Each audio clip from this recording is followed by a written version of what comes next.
जय Jagannath. Welcome back to my another blog let's स्वाल।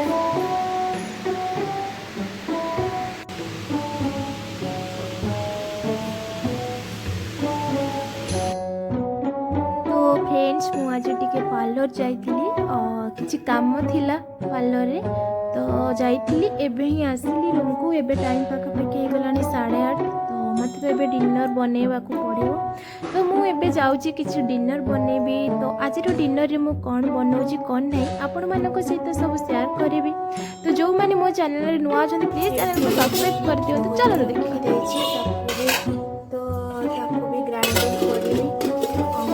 एबे मु जाउची किछि डिनर पाई प्रिपेयर करबी। तो देखिबा कोन कोन होची।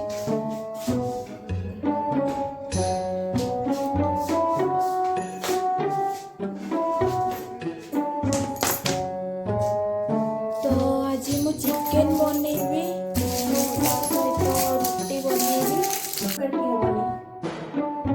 बहुत ही राग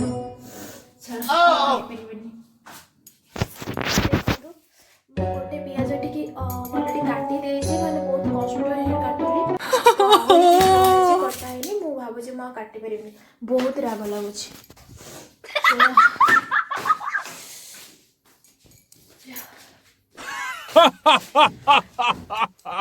तो चिकेन बनेबी ता सहित रोटी बनेबी और मते इच्छा हो टिके भात खाइबा पई और जदी हबो मु ता सहित टिके भात भी बनै देबी। और देखिया को जदी इच्छा होला भात बनेबी नै तो बनेबी। से पियाज एते राग की छाड़ंतु माने गोटे पियाज काटी बहुत राग लाग माने राग मतलब कि बहुत पड़ुची पियाज पूरा काटी होनी। फाइनली एबे मो पियाज एठी काटी सारलेनी और अल्प टिके गोटे आलू काटी देछि काहेकि ना मु आलू भाजी भाजी की पकेबिनी ताको डायरेक्ट कच्चा ही ताको पकेबी। और एठी मु टमाटो रो पेस्ट बनै देछि अदा रसुन सहित जहाँ भी मिक्स करके पेस्ट बनै देछि।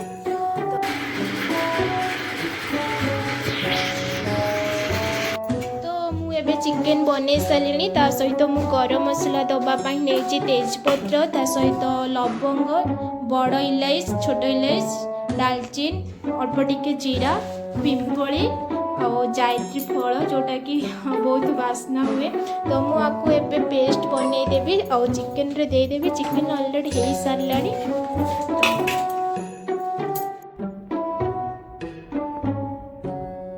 फ्रेंड्स एबे तो फाइनली मोर डिनर रेडी हो जाए तो मुझे जाऊँगी डिनर करदेवी। टाइम हो गला 10टा।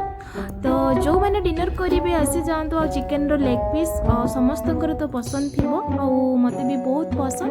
हाँ आसवा पूर्व चैनल को सब्सक्राइब कर दिंतु।